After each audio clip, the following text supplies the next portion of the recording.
So Sarah Huckabee Sanders, the new governor of Arkansas, the daughter of the former governor of Arkansas, and President Trump's former press secretary, gave the response to President Biden's State of the Union address. It's one of the more remarkable responses I've ever seen. Let's talk about it in today's video.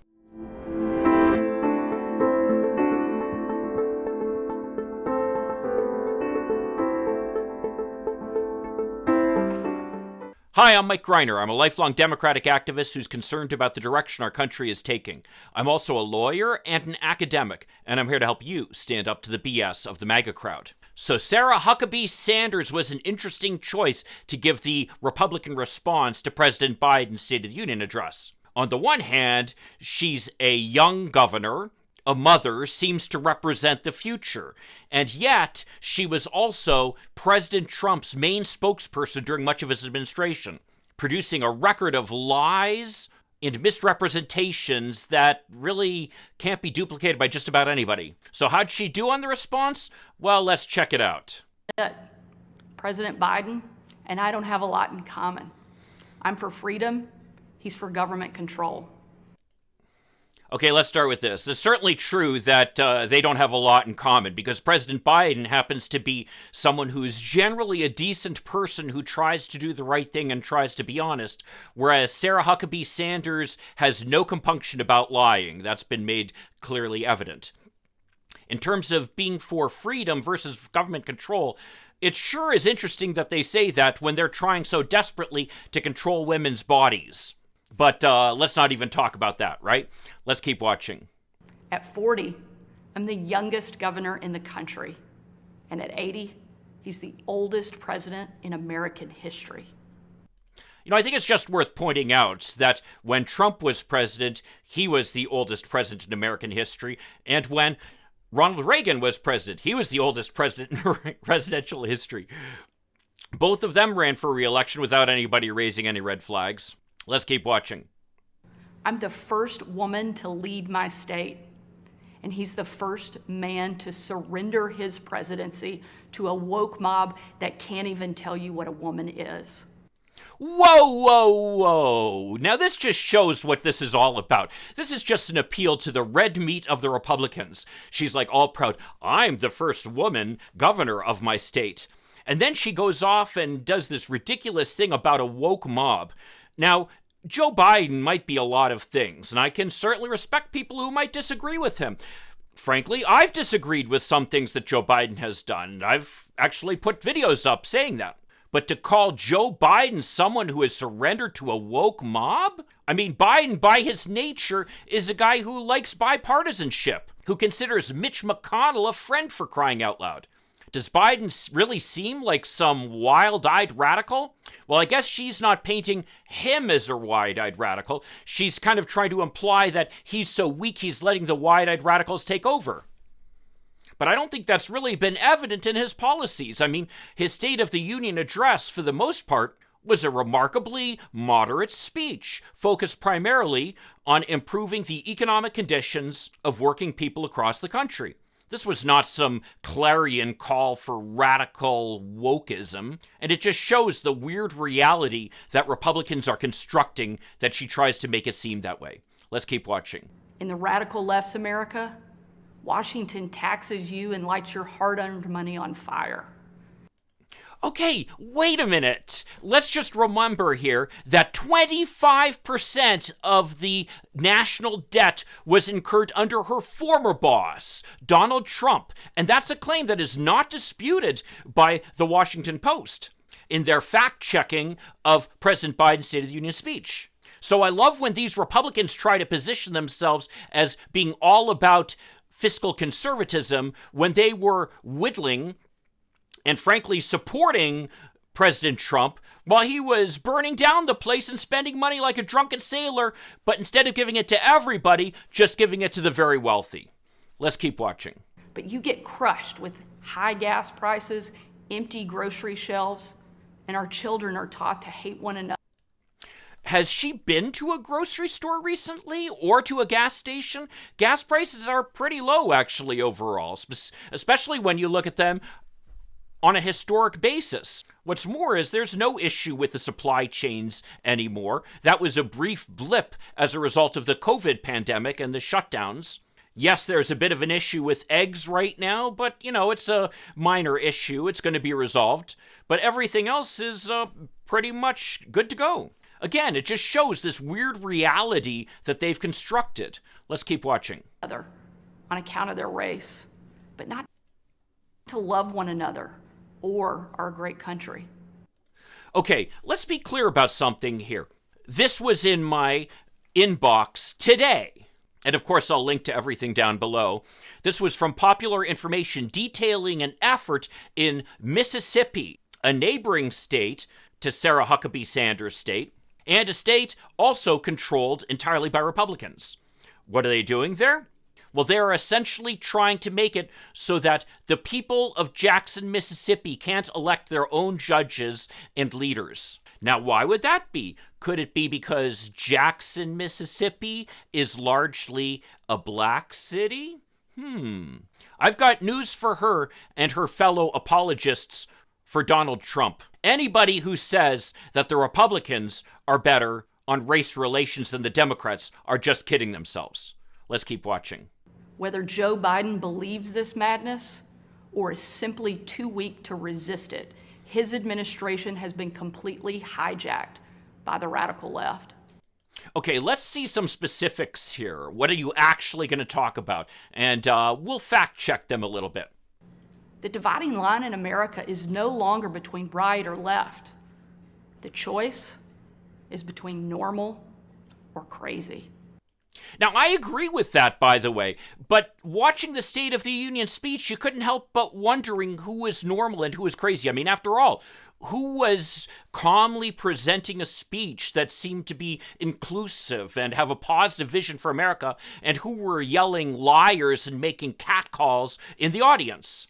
This is not a both sides issue. There is a side that is normal, and there is a side that's radical and out of control and crazy. And the Republicans are the radical and out of control and crazy ones. Let's keep watching.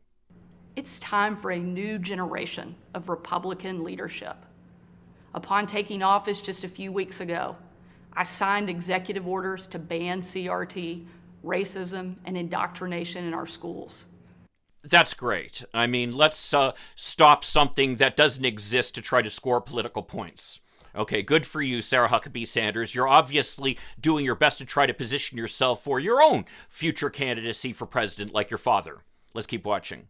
Eliminate the use of derogatory term Latinx in our government, repealed COVID orders, and said never again to authoritarian mandates and shutdowns. I'm wondering, though, if she's going to do the same for efforts to stop women from getting abortions or getting health care for their own bodies. I'm going to guess not. Let's keep watching. Americans want common sense from their leaders. But in Washington, the Biden administration is doubling down on crazy. President Biden inherited the fastest economic recovery on record.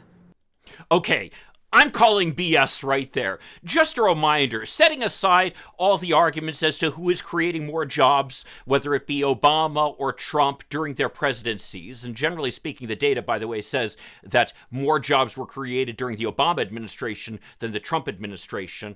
But when Joe Biden came into office, we were in the depths of the COVID crisis pandemic, with the economy essentially shut down across much of the country.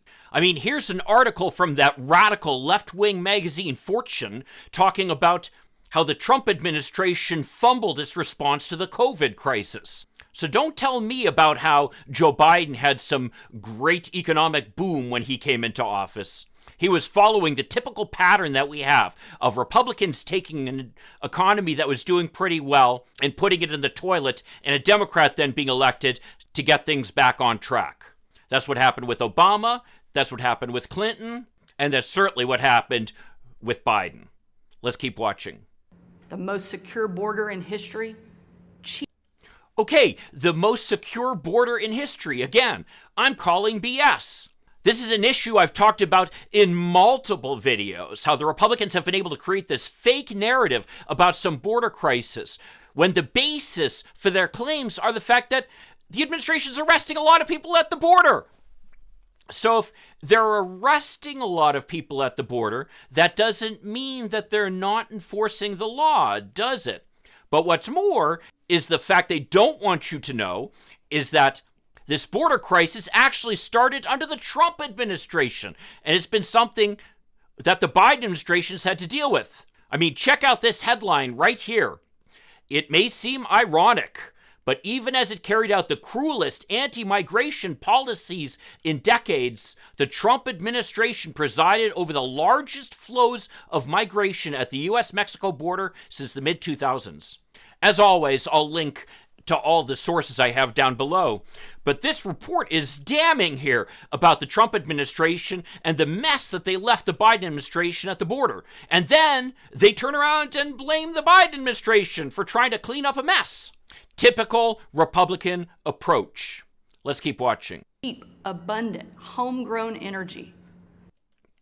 Okay, this is another lie that you hear repeatedly on the Republican side about how there was so much energy and now we've stopped producing energy. Here's a report from the Energy Information Association, a nonpartisan industry group detailing the fact, look at the chart here, look how high we are up here in energy production. And what's more is when you look at our energy production of fossil fuels up here, look how high it is. So much for this administration stopping energy production domestically. Let's keep watching. Fast rising wages. Again, I hate to keep stepping in here, but I feel the need to correct the record. Here are the facts. The Washington Post reviewed the claim that, quote, wages are now for the first time in many years rising. That's what Trump said. Let's go down to the bottom here and see what the ranking is. 4 Pinocchios, the highest level of falsehood that the ratings grant. And what's more is to the extent that there were any wage gains, they're largely the result of increases in state minimum wages, which were typically done in Democratic states. God, facts are a pesky thing, aren't they, Sarah Huckabee Sanders? Let's keep watching. Rebuilt military and a world that was stable and at peace. A world that was stable and at peace. Just a reminder here, we were still in 2 wars under Donald Trump. I mean, like it or not how it happened, but at least President Biden got us out of Afghanistan, something that Trump promised repeatedly to do but never delivered on. But over the last 2 years, Democrats destroyed it all. Despite Democrats' trillions in reckless spending and Trillions in reckless spending. Again, let me just remind you that 25% of the national debt came up under Donald Trump's presidency. And in fact, the deficit has been going down under President Biden. Let's keep watching. mountains of debt. We now have the worst border crisis in American history. Again, this just really grates me, this whole border crisis thing. I've already addressed this. I'm not going to go into it any further, except to say that, again, the basis for this claim is that they're arresting a lot of people at the border. Let's keep watching. As a mom, my heart breaks for every parent who has lost a son or daughter to addiction. 100,000 Americans a year are now killed from drug overdoses, largely from fentanyl pouring across our southern border. Okay, now this is something that strikes me quite close to the bone because I am the parent of a recovering addict, an addict who has had a husband and several boyfriends die as a result of overdoses. And I've got to tell you, I saw Joe Biden during the debate when Donald Trump was attacking his son. And this is somebody who I could relate to, who clearly is the parent of someone who struggled with addiction. And as this article pointed out, the opioid crisis is one more example of something that was a fumbled issue that was left to the Biden administration to deal with. And then after the Trump administration screwed it up, they're pointing the finger at Joe Biden because it's not suddenly solved. Let's keep watching. Yet the Biden administration refuses to secure the border and save American lives. Again, I don't know how many times I have to address this, but the Biden administration has been arresting more people than were ever arrested in the Trump administration at the border. So much for not enforcing the border laws. Let's keep watching. And after years of Democrat attacks on law enforcement and calls to defund the police, violent criminals roam free. Okay, number one, I don't get this whole saying Democrats thing, like somehow by calling us Democrat rather than Democratic, somehow they're insulting us? I don't know, I don't get it. I got news for them. It's the Democratic Party, not the Democrat Party. I mean, should we start calling them the Republic Party? It's silly. Beyond that, though, Joe Biden and most Democrats in Congress have been quite clear about the fact that they don't support defunding the police. And in terms of criminals roaming free, violent crime has actually been in decline during the Biden administration. So let's talk facts here, not BS. What do you think? Let's keep watching. While law-abiding families live in fear. Beyond our border from Afghanistan to Ukraine, from North Korea to Iran, President Biden's weakness puts our nation and the world at risk. Okay, this is just more BS, and I just can't sit here and take it. According to Foreign Policy magazine, which periodically will issue reports of each president's foreign policy, and by the way, found that Trump's was a failing grade, wrote, and I quote, "In only his first 2 years in office, U.S. President Joe Biden has presided over the most transformative phase in U.S. foreign policy in decades. His administration has led a massive effort to push back against Russia after it unleashed the most horrific war of aggression in Europe since 1945, built and expanded new alliances to contain China in the Indo-Pacific, and rejoined global efforts on climate policy and other issues. Biden and his team have brought a renewed seriousness to U.S. foreign policy making that stands in sharp contrast with the chaos of the Trump era." And then let's go down and see how these foreign policy experts rank Joe Biden. And for example, regarding Russia, he's given an A-. Regarding China, he's given a B. And an A- by this expert. Those are substantially better scores than were given to Donald Trump. So for all this talk about his weak foreign policy, it just doesn't stand with the facts. Let's keep watching. And the president's refusal to stand up to China, our most formidable adversary, is dangerous and unacceptable. You know, Sarah Huckabee Sanders is really continuing with her constant lying that was typical in her term as press secretary for Trump. As it turns out, the Chinese would not agree with Sarah Huckabee Sanders' analysis here. As this article from the South China Morning Post details, quote, "China under pressure like never before after Joe Biden unveils national security strategy, analysts say." So much for not standing up to China. Let's keep watching. President Biden is unwilling to defend our border, defend our skies, and defend our people. He is simply unfit to serve as commander-in-chief. I find this really rich coming from the person who is constantly defending Donald Trump. Let's keep watching. And while you reap the consequences of their failures, the Biden administration seems more interested in woke fantasies than the hard reality Americans face every day. I love to see where they believe there's any basis for this. Biden spent his entire State of the Union speech talking about economic issues and about how to improve the economic fortunes of middle-class families. And yet then she gets up and talks about how all he cares about is woke fantasies. He's the guy who finally got the infrastructure bill passed that the Trump administration was promising for 4 years.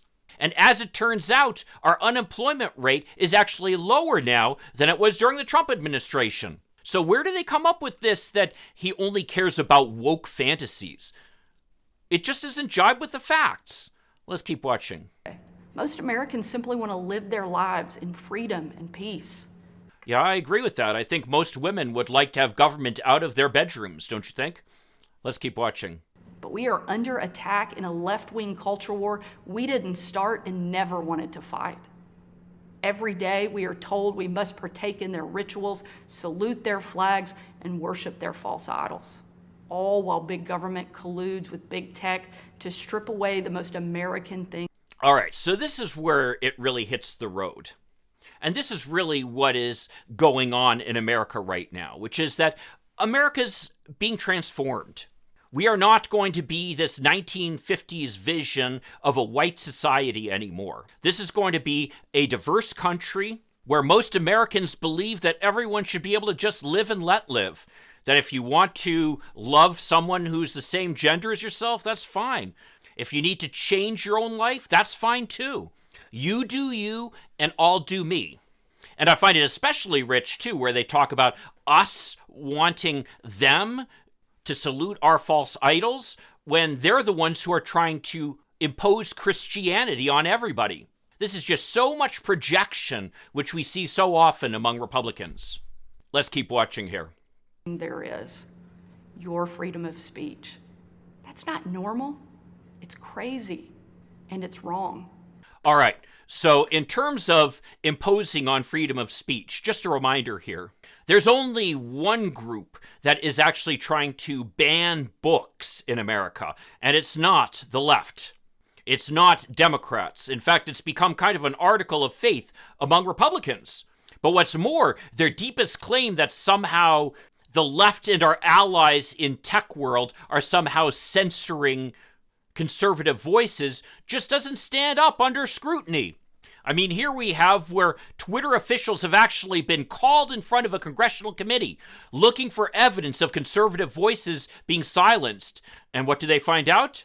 They find out that it was Trump who was constantly calling and trying to get certain voices silenced on Twitter. It's not the Democrats who are trying to get in the way of freedom of speech. It's an article of faith now among conservatives. Essentially anything they don't like that doesn't jive with their vision of a 1950s Christian white paternalistic America should be banned from our public square, and that those bans should be enforced using the guns that the only mob in America, and it's not the woke mob, has. After all, it wasn't the woke mob that invaded the Capitol on January 6th. Well, if you want to see more reaction to Sarah Huckabee Sanders spewing her BS, check out this video over here that I did a little while back. Unfortunately, it appears we're not going to be rid of her for quite a while still. I'll see you then. In the meantime, let's hope for continued progress. Thank you.